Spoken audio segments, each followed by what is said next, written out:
오늘 우리는 아주 놀라운 이야기를 살펴보게 되었습니다. 그것은 요나단이라고 하는 사울의 아들이 자신을 도와주는 소년과 함께 블레셋 진영으로 포를 단신으로 들어가서 블레셋 진영을 무찌른 이야기입니다. 우리가 영화를 보면 그런 영화 있잖아요. 마동석 나오는 영화. 그런 걸 보면 혼자 조폭들 사이에 들어가가지고 그 수많은 조폭들을 혼자 무찌르는 그것을 보면서 한편으로는 통쾌한데 이거 비현실적이다 라고 생각하기 쉬운 그런 건데, 그런 이야기가 그 옛날 이스라엘 역사 가운데 있었던 이야기를 오늘 사무엘상의 말씀 가운데서 기록하고 있는 겁니다. 요나단이라고 하는 사람이 어떤 사람이었을까요? 마동석처럼 막 엄청난 그런 근육질의 남자였기 때문에 그렇게 한 것일까요? 그게 아닙니다. 그냥 평범한 한 사람이었고, 혼자서 만일 그 적진 안으로 들어갔다고 한다면 어떤 결과를 가져오는 것이 자연스러운 결과일까요? 혼자 들어가면 개 죽음 당하고 오는 것이 당연할 겁니다. 그 옛날 황산벌에서 계백 장군이 이끄는 백제군과 김유신 장군이 이끄는 신라군이 서로 맞붙었을 때 신라를 대표해서 화랑관창에 나가서 막 했지만 결과는 어떻게 됐습니까? 죽임을 당할 수밖에 없었던 것처럼 요나단도 블레셋 진영으로 혼자 그렇게 들어갔다고 한다면 죽임을 당하고 처참하게 비참하게 그 인생이 끝나버리는 것이 아마 우리가 예상할 수 있는 자연스러운 시나리오라고 생각할 수가 있겠는데, 놀랍게도 오늘 사무엘상 14장의 이야기는 아주 놀라운 이야기를 전해주고 있습니다. 이 요나단이 그 블레셋 진영에 들어가서 블레셋 진영의 군사들을 무찌르고 승리한 것이죠. 어떻게 기록하고 있습니까? 사무엘상 14장 14절에서부터 15절 말씀에 이렇게 기록하고 있습니다. 요나단과 그 무기를 든 자가 반나절 같이 땅 안에서 처음으로 쳐 죽인 자가 몇 명가량이라? 20명가량이라. 들에 있는 진영과 모든 백성들이 공포에 떨었고 부대와 노략군들도 떨었으며 땅도 진동하였으니 이는 큰 떨림이었더라. 요나단이 들어가서 블레셋 군단들과 싸웠는데 20명 정도를 물리치게 된 것이죠. 물리치게 되는 그 순간에 블레셋 진영에서 큰 두려움이 있었고 떨림이 있었고, 그래서 공포 가운데 블레셋 진영이 완전히 몰살하게 되는, 우리가 계속해서 읽어보게 된다고 한다면 나중에 이스라엘 군대가 같이 협력해서 전쟁에서 승리하는 이야기를 볼 수가 있겠는데, 아무튼 그 승리의 단초가 된 사람이 누구였는가? 바로 요나단이라고 하는 한 젊은 청년이 그런 승리를 거두었다고 하는 이야기를 오늘 우리가 함께 살펴보려고 합니다. 어떻게 요나단이 승리할 수 있었을까요? 그냥 혼자 가면 죽을 수밖에 없는 그런 상황 가운데서 요나단은 어떻게 승리할 수 있었을까요? 그 정답이 무엇이죠? 하나님께서 함께 하셨기 때문입니다. 하나님께서 함께 하셨기 때문에 승리하신 것이죠. 승리하게 된 것이죠. 그래서 이 이야기를 보면서 오늘 우리들의 마음 가운데 여러 가지 질문이 생기게 되는 겁니다. 어떻게 하면 하나님께서 우리와 함께 하시게 되는 것일까? 우리도 이런 요나단과 승리를 어떻게 하면 얻을 수 있을 것인가? 어떻게 하면 하나님께서 우리와 함께 해주셔서 내 힘으로 할 수 없는 거 하나님께서 이기게 해주실 수 있을까? 이게 우리들의 마음 가운데 떠오르는 질문일 겁니다. 또 질문을 던질 수 있다고 한다면, 요나단은 하나님께서 함께 하시는가를 질문하면서 올라가게 되었는데, 하나님께서 나와 함께 하신다고 하는 것을 깨닫게 되었고 그 전쟁에 담대하게 들어가게 됐는데, 정말 하나님께서 우리와 함께 하신다는 것을 우리가 어떻게 깨달을 수 있을까? 어떻게 발견할 수 있을까? 오늘 우리가 이 본문의 말씀을 살펴보면서 던져보고 싶은 질문이고 대답을 얻고 싶어 합니다. 만일 우리가 하나님 앞에 기도하면서 하나님 나와 함께 해주세요, 하나님께서 우리와 함께 해주시기를 갈망하고 있다고 한다면 하나님께서 우리와 함께 해주실까요? 꼭 그런 건 아닐까요? 꼭 그런 것은 아닐 것입니다. 우리가 갈망한다고 해서 하나님 제발 나와 함께 해주셔서 이 문제를 해결하게 해주세요, 하나님 나와 함께 해주셔서 이것을 해결해 달라고 그렇게 갈망을 가지고 하나님의 도우심을 요구한다고 한다면, 반드시 하나님이 도와주시는가 한다고 하면, 물론 성경에는 구하라 그러면 내게 주실 것이라고 말씀해 주고 있지만, 그럼에도 불구하고 많은 경우에 하나님께서 도와주지 않는 경우를 우리가 너무나도 잘 압니다. 우리가 지난 시간에 살펴본 이야기가 바로 그런 이야기죠. 지난 시간에 우리는 무슨 이야기를 살펴보았냐면, 이스라엘 민족이 전쟁을 하는 가운데 이스라엘 장로들은 언약궤를 가지고 전쟁터에 나갔습니다.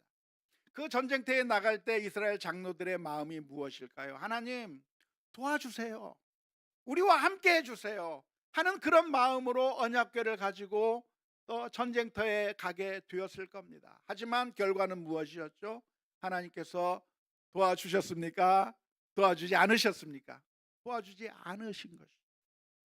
도대체 무엇이 달랐을까요? 이스라엘 장로들이 하나님 좀 도와줬으면 좋겠다고 하면서 언약궤를 가지고 갔을 때 하나님께서 도와주지 않으셨는데, 요나단은 하나님께서 도와주실 것을 기대하면서 갔을 때 하나님께서 도와주신 그 이유, 그 차이점이 무엇이겠습니까? 사실 이 전쟁이 우리들의 힘에 달린 것이 아니라 하나님께 달려 있다고 믿었다고 하는 점에 있어서는 모두가 다 똑같을 겁니다. 요나단은 이렇게 이야기를 했습니다. 사무엘상 14장 6절 말씀에 요나단이 자기의 무기를 든 소년에게 이르되 우리가 이 할례받지 않은 자들에게로 건너가자, 여호와께서 우리를 위하여 일하실까 하노라.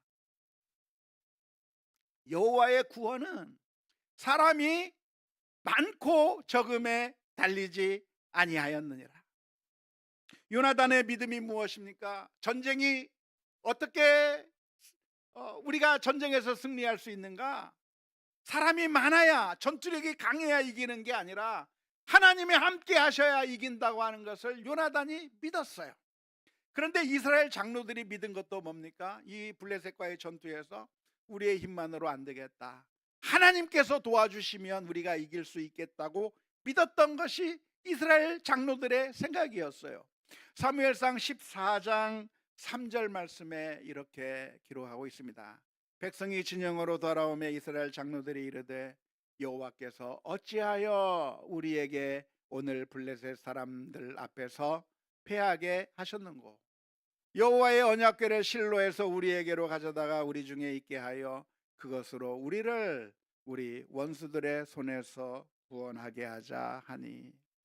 이 이야기 속에서 우리가 알 수 있는 것은 이스라엘 장로들도 생각한 겁니다.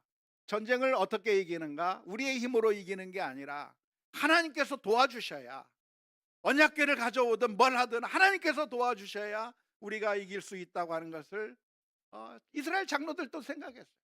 하지만 요나단과 이스라엘 장로들과의 차이점이 있다고 한다면 무엇이겠습니까? 그것은 요나단은 어떻게 생각했냐면, 하나님께 갈망하고 기도하지만 그것을 이루시는 분은 누구시다? 하나님이시다고 하는 것을 인정한 거죠.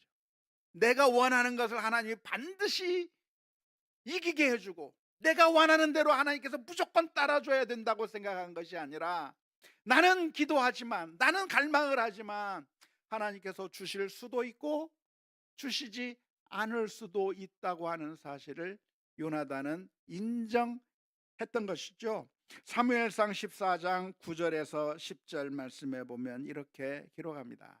그들이 만일 우리에게 이르기를 우리가 너희에게로 가기를 기다리라 하면 우리는 우리가 있는 곳에 가만히 서서 그들에게로 올라가지 말 것이요, 그들이 만일 말하기를 우리에게로 올라오라 하면 우리가 올라갈 것은 여호와께서 그들을 우리 손에 넘기셨음이니 이것이 우리에게 표징이 되리라. 그렇게 이야기를 했습니다.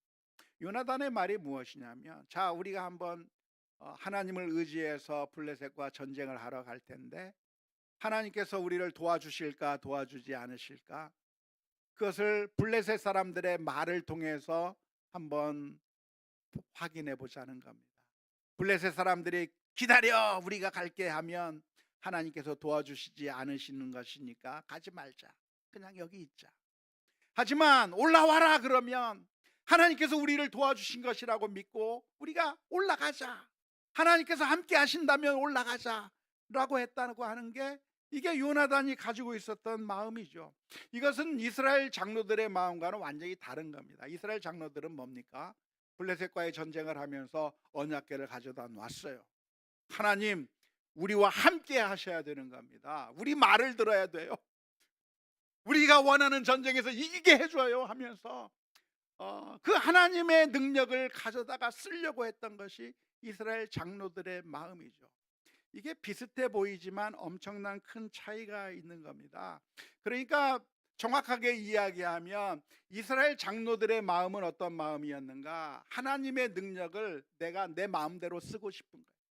하나님 이리 와서 내가 원하는 거 해줘요. 하나님의 힘이 있다고 그랬잖아요. 그러니까 하나님이 내가 원하는 방식대로 내가 원하는 곳에 가서 나를 위해서 일해달라. 그러면 하나님이 하나님입니까? 종입니까? 종이에요. 내가 원하는 것에, 내가 바라는 것에 하나님께서 내 말을 듣고 내가 원하는 대로 해줘야 된다고 하는 것, 그게 믿음처럼 보이지만 사실은 내가 하나님이 되고 내가 주인이 되고 하나님을 나의 종으로 삼는 그런 잘못이라고 할 수가 있는 것입니다. 하지만 요나단은 어떻게 생각을 했습니까? 하나님을, 이 전쟁이 하나님께 달린 것이라고 고백하면서도, 그러나 하나님께서 이 전쟁에서 나를 승리하게 해주시지 않을 수 있다. 그렇다면 올라가지 말자. 하나님께서 승리하게 해주신다고 한다면 올라가자. 주도권이 누구에게 있습니까? 하나님에게 있는 거죠. 하나님께서 승리를 주시면 승리하는 것이고, 하나님께서 승리를 주시지 아니하면 그냥 우리가 승리할 수 없다고 하는 사실을 인정하게 되는 것입니다. 어쩌면 이것이 믿음의 가장 큰 차이라고 할 수 있습니다. 그런데 우리들의 마음은 누구를 닮기 쉬운가? 이스라엘 장로들의 마음을 닮기가 쉬운 겁니다. 내가 하나님 앞에 예배를 드렸어요. 내가 하나님 앞에 기도했어요. 내가 하나님 앞에 헌신했어요. 하나님, 그러니까 당연히 내게 복 주셔야 돼요. 하나님, 그러니까 당연히 나로 하여금 승리하게 해줘야 돼요. 하나님이 당연히 내게 은혜를 베풀어 줘야 된다고 생각하는 게, 그게 우리들이 흔히 갖기 쉬운 마음인 것입니다.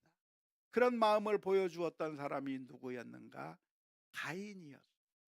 가인은 하나님 앞에 제사를 드렸습니다. 하나님 앞에 예배를 드린 겁니다.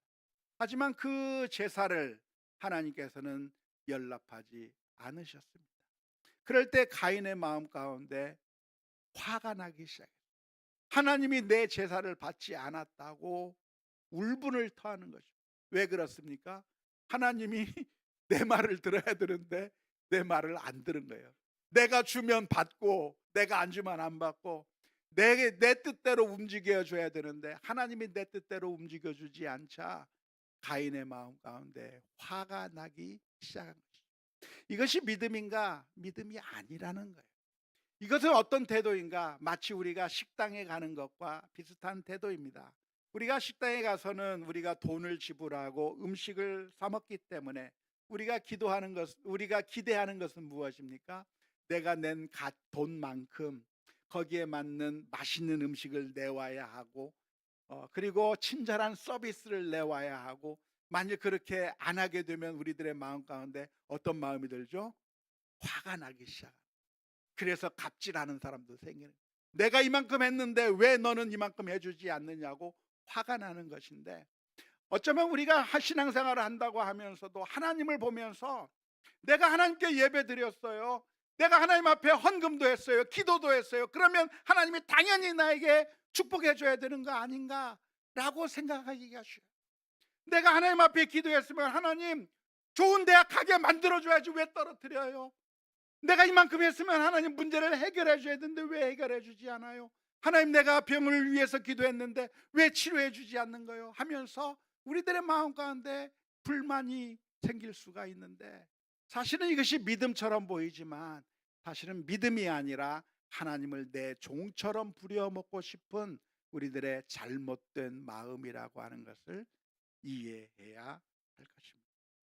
참된 믿음의 사람은 어떤 사람입니까?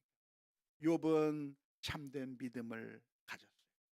어느 날 하나님께서 욥의 모든 것을 다 빼앗아 버렸을 때 욥은 그 순간에 불평을 터뜨리면서, 아니 내가 하나님을 예배했고 하나님께 예물을 드렸고 하나님을 지금까지 섬겨왔는데 왜 나한테 이렇게 하는 거야 하면서 하나님을 향해서 원망한 것이 아니라, 욥의 고백이 무엇입니까? 욥기 1장 20절 21절 말씀에 보면 이렇게 기록합니다. 욥이 일어나 겉옷을 찢고 머리털을 밀고 땅에 엎드려 예배하며 이르되 내가 모태에서 알몸으로 나왔사온즉 또한 알몸이 그리로 돌아가올지라. 주신 이도 여호와시오 거두신 이도 여호와시오니 여호와의 이름이 찬송을 받으실지로다. 그게 참된 믿음입니다. 다니엘의 세 친구도 마찬가지입니다. 다니엘의 세 친구 사드락과 메삭과 아벳느고가 풀무불에 던져지는 그 순간에 느부갓네살 왕이 경고합니다. 너희들을 이 풀무불 가운데 집어넣겠다. 나를 예배하지 않는다면, 신상에게 절하지 않는다고 한다면 집어넣겠다고 했을 때 세 친구들의 대답이 무엇입니까? 다니엘서 3장 17절 18절 말씀에 왕이여 우리가 섬기는 하나님이 계시다면 우리를 맹렬히 타는 풀무불 가운데서 능히 건져내시겠고 왕의 손에서도 건져내시리이다.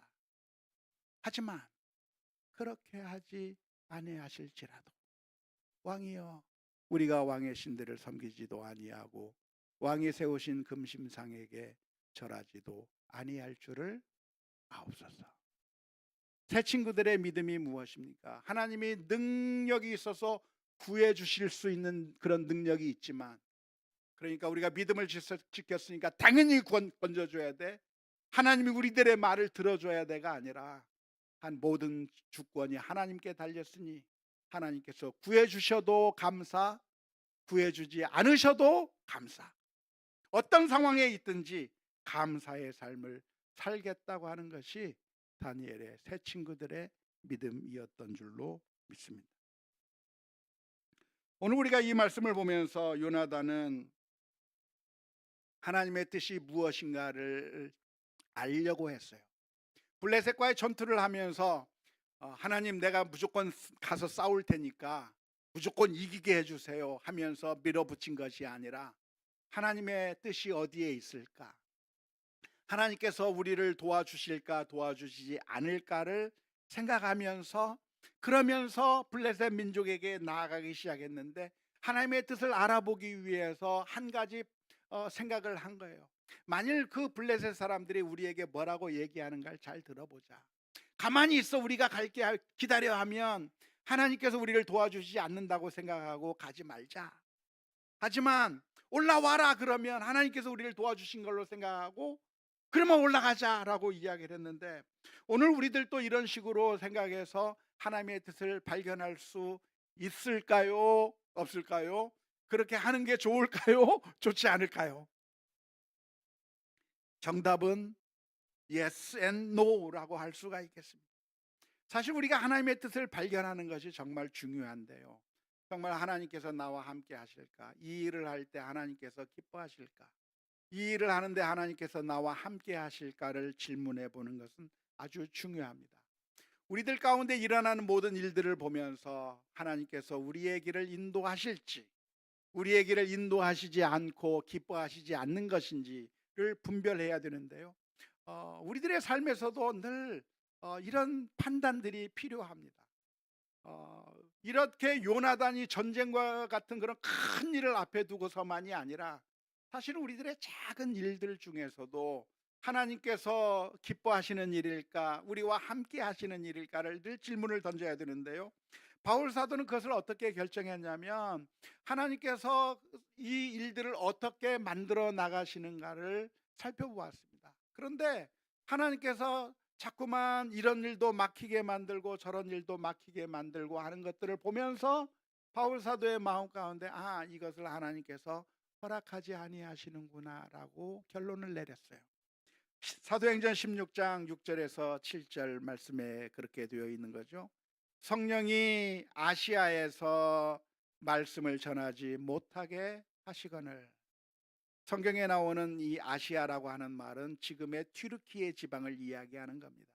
그 튀르키예 지방에서 말씀을 전하지 못하게 하시거늘 그들이 부르기아와 갈라디아 땅으로 다녀가 무시아 앞에 이르러 비두니아로 가고자 애쓰되 예수의 영이 허락하지 아니하시는, 하나님이 허락하지 않는 거예요. 성령님이 허락하지 않는 거예요. 그걸 어떻게 알았어요? 일을 진행해 나가는데 자꾸만 계획이 틀어집니다. 막히는 겁니다. 여기서 이걸 해보려고 하는데 자꾸만 막히는 거예요. 그러니까 하나님께서 허락하지 않는가 보다 라고 생각한 거예요. 그러다가 하나님의 더 깊으신 뜻을 깨달았는데 사도행전 16장 8절에서부터 10절 말씀에 보면 이렇게 기록합니다. 무시아를 지나 드로아로 내려갔는데 밤에 환상이 바울에게 보이니 마게도냐 사람 하나가 서서 그에게 청하여 이르되 마게도냐로 건너와서 우리를 도우라 하거늘. 바울이 그 환상을 보았을 때 우리가 곧 마게도냐로 떠나기를 힘쓰니 이는 하나님이 저 사람들에게 복음을 전하라고 우리를 부르신 줄로 인정함이로라. 우리는 여러 가지 일들을 보면서 하나님께서 우리의 길을 어떻게 인도하시는가를 발견해 나가야 되는데요. 조심해야 될 것이 무엇이냐면 100% 확실한 게 아니라는 거예요. 우리가 판단하는 것은 완전히 맞는 게 아니에요. 그래서 이것이 하나님의 뜻일까라고 생각하는데 하나님의 뜻이 아닐 수도 있는 경우가 많이 있습니다. 왜 그렇습니까? 우리의 생각이라고 하는 것이 주관적이기 때문에 그래요. 만일 어떤 사람이 결혼을 한다고 한다면 저 사람이 내가 결혼해야 될 상대자로 하나님께서 주신 것일까? 여러 가지 것들을 따져봐야 되겠죠. 하나님께서 허락하시는지 따져봐야 되겠죠.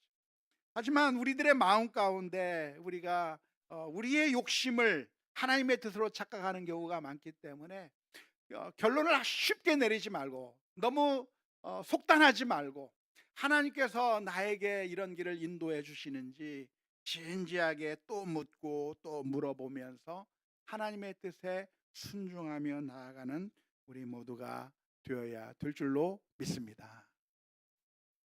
놀랍게도 요나단의 방법은 완벽한 방법이 아니고 어설픈 방법이었지만 놀랍게도 하나님께서 요나단과 함께 하셨습니다. 그래서 전쟁에서 승리하게 된 거죠. 그래서 이 요나단은 하나님 앞에 감사할 수 있었을 거예요. 이 이야기를 성경에서 기록해 놓는 이유가 무엇이냐면 너무나도 확실한 하나님의 도움이라고 하는 사실을 이야기하면서 우리들의 삶에서도 이러한 하나님의 인도하심이 있다고 하는 것을 보라고 기록해 놓고 있는 거예요. 우리들의 삶 가운데도 하나님의 인도하심이 있습니까? 없습니까? 있어요. 그런데 이런 요나단과 같은 그런 극적인 하나님의 인도하심이 아니더라도 우리들의 삶 가운데 여러 가지 인도하심이 있는 겁니다. 오늘 내가 누구를 만나느냐부터 시작해서 한 사람 한 사람 만나는 모든 것 하나하나 우연히 일어난 것이 없고 하나님의 섭리 가운데 인도하심으로 우리가 모든 것들을 만나게 될 텐데 하나님의 뜻이 무엇인가를 진지하게 고민하면서 늘 감사의 마음으로 내가 이룬 것이 아니라 하나님이 허락해 주셨구나 라는 감사의 마음으로 우리가 살아가야 될 줄로 믿습니다. 특별히 11월은 우리가 감사의 달로 생각하고 지키고 있는데 우리의 모든 행동 하나하나, 우리의 발걸음 하나하나 내가 판단해서 내가 결정하고 내가 이루었다가 아니라 하나님의 선하신 인도하심이 있었다고 하는 사실을 기억해야 될 줄로 믿습니다. 저는 지금 요즘 젊은 커플과 함께 결혼 예비 학교를 진행하고 있습니다. 우리 교회 청년들 가운데 결혼을 앞둔 청년들이 있으면 불러다가 몇 주 동안 같이 성경적인 결혼관에 대해서 같이 공부하고 있는데, 이번 11월에 결혼하는 커플이 있어서 그래서 공부하고 있는데, 제가 물어봤어요. 어떻게 해서 두 사람이 만나게 됐냐라고 물어봤더니 그 친구가 하는 말이, 예, 제가 어떻게 만나게 돼서 참 제 마음에 들어가지고 제가 번호를 땄습니다. 그래서 제가 그랬어요. 근데 그렇게 해서 만나게 된 게 전적으로 그냥 서로 둘이 좋아서 만나게 된 것이 아니라 누구의 인도하심이라? 하나님의 인도하심이다. 전화번호 딴다고 성공하나요? 아니요. 전화번호 딴다고 해서 성공하는 거 아니고, 그랬다고 한다면 다 결혼했겠죠? 다 첫사랑과 결혼했겠죠? 그게 아니에요. 사람이 이렇게 노력하고 저렇게 노력한다고 해서 이루어지는 것이 아니라, 하나님께서 세우시지 아니하면 세우는 자의 수고가 헛되다고 주님께서 말씀하셨기 때문에, 사실은 우리가 하는 그 모든 것 하나하나가 하나님의 인도하심이었다고 하는 사실을 기억하며 감사하고 찬양하는 그런 삶을 오늘 우리들이 살아야 될 줄로 믿습니다. 원하기는 이번 11월 한 달을 지나면서 하나님의 인도하심이 어디까지 우리에게 왔는가, 어떤 식으로 우리를 인도하고 계시는가, 그래서 어떻게 승리케 하고 계시는가를 늘 발견하는 가운데 늘 기쁨과 감사가 넘쳐날 수 있기를 주님의 이름으로 축원합니다.